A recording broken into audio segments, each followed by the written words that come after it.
Вчера се сретна и седеа еден до друг на одбележувањето на денот на полицијата во Центарот за обука на МВР во Идризово.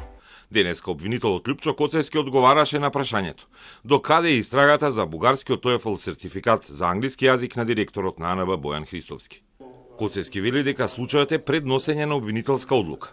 Откако надлежниот обвинител ги добил сите одговори и ги завршил сите истражни активности, бидејќи претходно стигна и одговор од Бугарија за статусот на јазичното студио Јулија, чиј сертификат приложил директорот на националната безбедност. Така е, се уште се преземаат дејства по тој предмет и ќе има јавна обвинителска одлука. Јавниот обвинител, колку што има информација, презема дејства текот презема дејства и набрзо ќе има јавна обвинителска одлука ќе се донесе.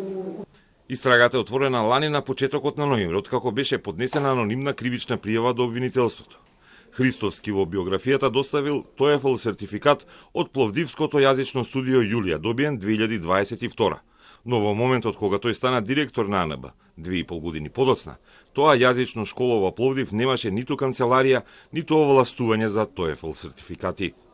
Истрагата се забрза бидејќи минатиот месец бугарското обвинителство испрати одговор до Скопје. Иако не завршена обвинителската истрага за сертификатот, ДКСК во својот предмет одлучи дека досието и документите на Христовски се чисти и ја отфрли представката за негово назначување. 4 месеци подоцна, председателката на антикорупцијска беше осомничена за издавање службени тајни на екс-директорот на ТЕЦ Неготино Небојша Стојановиќ. Ајфонот на председателката Татјана Димитровска сега е на вештачење во лабораторијата на обвинителството, за да се утврди дали и за други случаи испраќала фотографии од предмети на антикорупцијска